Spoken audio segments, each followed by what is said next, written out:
So this morning's text is in Luke 6, verse 46 through 49. And so I will read that for us this morning. So this is Luke 6, verses 46 through 49. Jesus says, "Why do you call me Lord, Lord, and do not do what I tell you? I will show you what someone is like who comes to me. Here's my words and acts on them. That one is like a man building a house who dug deeply and laid the foundation on rock. When a flood arose, the river burst against that house, but could not shake it because it had been well built. But the one who hears and does not act is like a man who built a house on the ground without a foundation. When the river burst against it, immediately it fell, and great was the ruin of that house." So a few things here. We all have our lives built on a foundation. What is yours? What is ours? What's the foundation of our lives? And I think this is an interesting text because it sort of tells us how we can find out what our foundation is. And we see quite simply that adversity, in this case represented with a flood, adversity exposes our foundations. Adversity exposes the foundation of our lives, and it exposes our foundation's identity, and it exposes its effectiveness. So I think this is an interesting time for us in quarantine in the midst of a pandemic. I remember I heard secondhand from our superintendent, Paul Wilson, said, as all of this was sort of going down and more reports were coming in about the spread of the coronavirus, and it was becoming more and more clear that churches wouldn't be able to meet in person and we'd be experiencing quarantine and all this. I heard secondhand that Paul sort of relayed to a lot of the leaders in our conference that this would be a moment that showed who we are, because adversity exposes our foundation's identity. It exposes our effectiveness. And no one has a life absent of adversity. The flood will reach all of us at one point. So the question is what, or in our case, who is our foundation?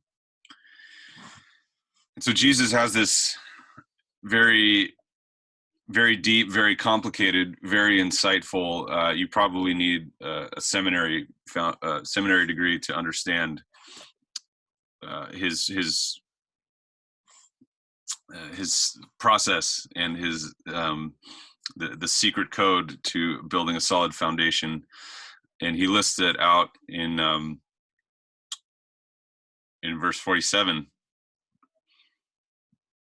He's basically 3 steps to building a solid foundation. He says, someone who comes to me, hears my words, and acts on them.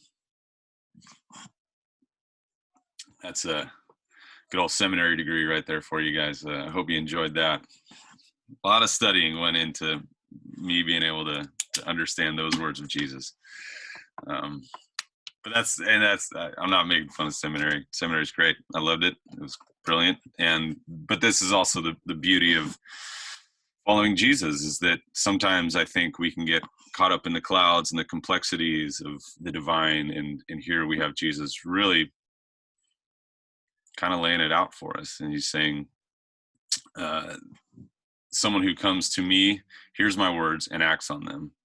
That in so many ways is what it takes to build a solid foundation. And he then talks about the 2 different situations. The one who comes to Jesus, hears and acts on them, is like someone building a house who dug deeply, laid the foundation on rock. And when the flood arose, when, not if, when a flood arose, the river burst against that house, but could not shake it because it had been well built. But the one who hears, does not act, is like one without a foundation. The river burst against it, immediately it fell, and great was the ruin. But it's interesting because he says, opening this in verse 46, why do you call me Lord, Lord, and do not do what I tell you? And so there's this powerful kind of warning, I suppose, of Jesus saying, if you're calling me Lord, Lord, then that means that you're coming to me, you're hearing my words, and you're acting on them.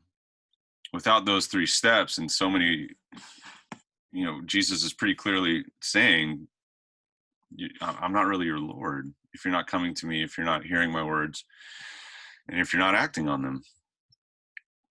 And it's not to say that there aren't mistakes. I don't think that's what Jesus is getting at. I don't think the text is acknowledging that. But if we call Jesus our Lord and we never come to him, we never hear his words, we never try at least and embody those words and have those words shape our life as we are building sort of our lives on this foundation of that three-step process, then what are we doing?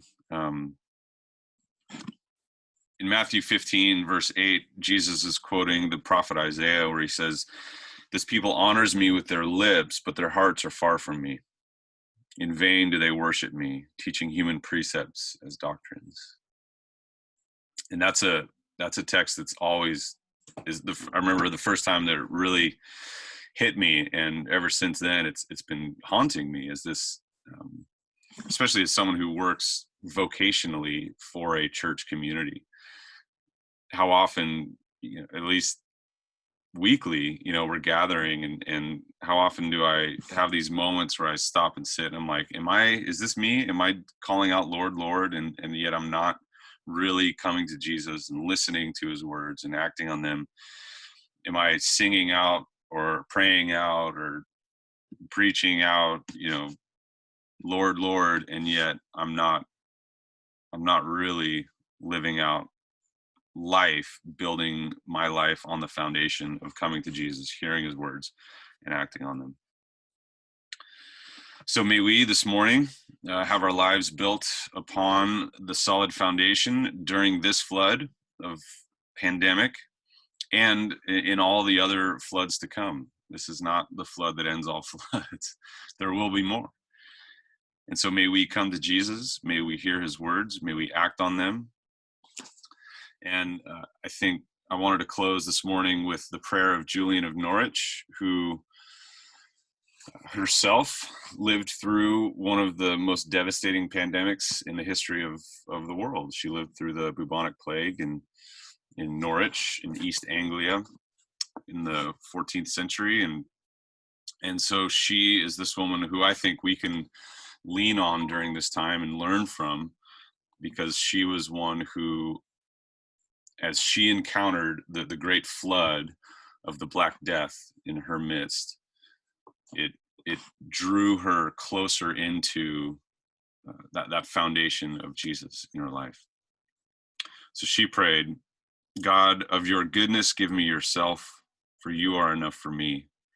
I may ask nothing less that is fully to your worship, and if I do ask anything less, ever shall I be in want. Only in you I have all." Amen.